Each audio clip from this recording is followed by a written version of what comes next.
తిరుమల లడ్డు కల్తీ అంశం శాసన మండలిని కుదిపేసింది. అధికార విపక్ష సభ్యుల మధ్య మాటల యుద్ధానికి దారితీసింది. వైసీపీ హయాంలో నెయ్యి కల్తీనే జరగలేదని వైసీపీ వాదించగా కల్తీ పాపం ముమ్మాటికి వైసీపీదేనని మంత్రులు మండిపడ్డారు. తీవ్ర వాదోపవాదాలతో చర్చ సాగుతుండగా చైర్మన్పై మంత్రి అచ్చెన్న చేసిన వ్యాఖ్యలతో మండలిలో గందరగోళం నెలకొంది. చివరికి చర్చ పూర్తి కాకుండానే మండలి గురువారానికి వాయిదా పడింది.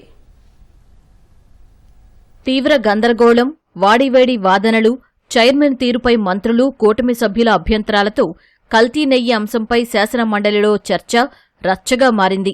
తొలుత ప్రశ్నోత్తరాలు ముగిశాక కల్తీ నెయ్యిపై చర్చ చేపడుతున్నట్లు చైర్మన్ మోషేన్ రాజు ప్రకటించారు. అయితే ముందుగా ప్రభుత్వం తరపున సంబంధిత మంత్రి ప్రకటన చేస్తారని, తర్వాత చర్చను ప్రారంభించాలని మంత్రులు చైర్మన్ను కోరారు. అందుకు చైర్మన్ అంగీకరించలేదు. నేరుగా చర్చ ప్రారంభిస్తున్నట్లు ప్రకటించారు. చైర్మన్ నిర్ణయాన్ని తప్పుపట్టిన మంత్రులు దుస్సంప్రదాయానికి తెరలేపొద్దని, సంప్రదాయాలకు తిలోదకాలు ఇవ్వొద్దని తీవ్ర అభ్యంతరాలు వ్యక్తం చేశారు. ఈ క్రమంలో ఇరువురి మధ్య సంవాదం నడిచింది. ఒక చారిత్రాత్మక తప్పిదానికి ప్రొసీజరల్ గా ఈ సభ వేదిక కాకూడదు అనేటువంటిది తమరి దృష్టిలో పెడుతున్నాను సార్. మీరు స్టేట్మెంట్ అలౌ చేయండి. మంత్రి గారు 5 నిమిషాలు 10 నిమిషాలు చదువుతారు. దాని మీద మీరు అనుమతించినంత సేపు డిస్కషన్ ఇక్కడ జరుగుతుంది. మంత్రి గారు ఇదొక బ్యాడ్ థింగ్ అని చెప్పారు. దాన్ని నేను కండెమ్ చేస్తున్నాను.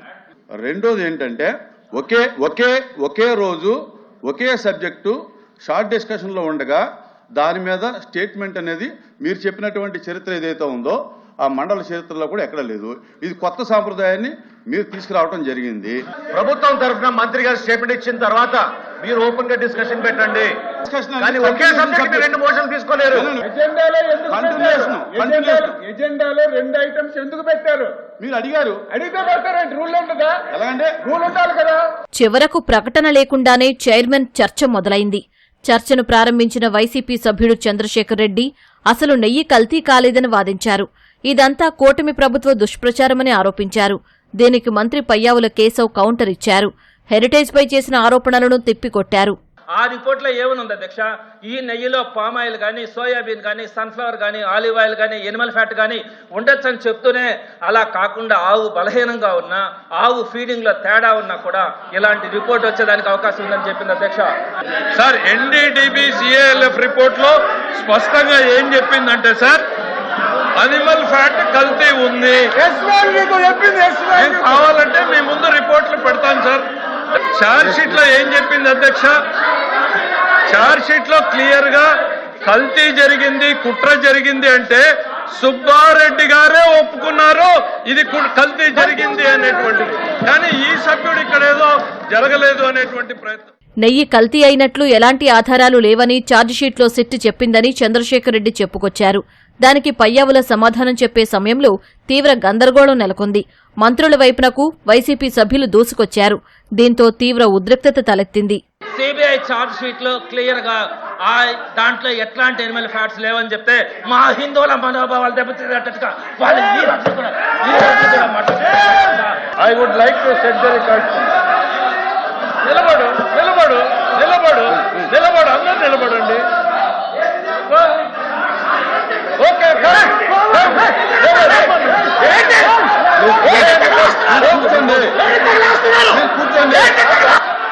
కూర్చోండి.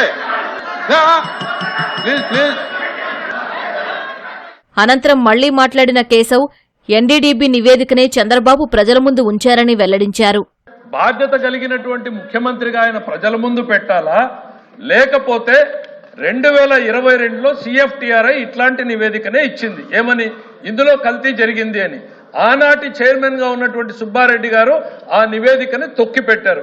నివేదికను తొక్కిపెట్టాలా, బాధ్యతగా ముఖ్యమంత్రి ప్రజల ముందు పెట్టాలా? He choose to make it public in the platform. ఆయన గౌరవ శాసనసభ్యుల ముందు ఇట్లా నివేదిక వచ్చింది అని చెప్పాడు.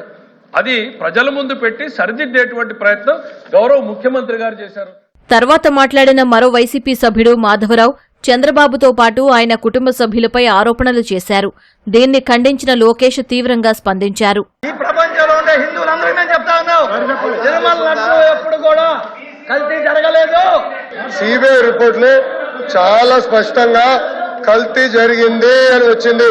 వైవి సుబ్బారెడ్డి గారు కల్తీ జరిగిందని వచ్చింది చెప్పమనండి. మా కుటుంబం కానీ అపారమైన గౌరవం దేవుడు అంటే. రామానాయుడు గారు మేము ఏనాడు మాకు రైట్ ఉన్నా ముఖద్వారం నుంచి నడవాలా, క్యూ కాంప్లెక్స్ నుంచి వెళ్ళిన ఘనత మాది.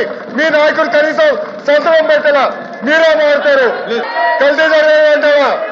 లోకేష్ గారు కూర్చో. దేవుడు వదిలిపెట్టాడు. మాధవునికి చెప్తున్నా, దేవుడు మిమ్మల్ని వదిలిపెట్టాడు. టైం అంటే వేసుకో బ్రదర్. Please please please. చర్చలో జోక్యం చేసుకున్న మంత్రి అచ్చెన్న లడ్డూ ప్రసాదాన్ని అపవిత్రం చేసిందే కాకుండా వైసీపీ సభ్యులు వ్యవహరిస్తున్న తీరు బాధ కలిగిస్తోందని అన్నారు. ఈ క్రమంలో చైర్మన్పై చేసిన వ్యాఖ్యలు గందరగోళానికి దారితీశాయి. మీరు క్రిస్టియను, ఆయన క్రిస్టియను, అపారమైనటువంటి అంటే మీరు నేను క్రిస్టియన్ కాదు, నేను హిందువుని. నేనైతే మనస్ఫూర్తిగా నేను అనుకున్నాను, మీరే శాసన మండలిలో ఒప్పుకున్నారు హిందూ అని. నేను అది వెనక్కి తీసుకుంటున్నాను సార్, తప్పయిందని చెప్పుకుంటున్నాను. నేను మంత్రి గారు చెప్పినటువంటి సమాధానంతో సంతృప్తి చెందాను. తన వ్యాఖ్యలను వెనక్కి తీసుకుంటున్నట్లు అచ్చెన్న చెప్పగా దాన్ని ఆమోదిస్తున్నట్లు చైర్మన్ ప్రకటించారు. అయినా వైసీపీ సభ్యులు ఆందోళన వీడలేదు.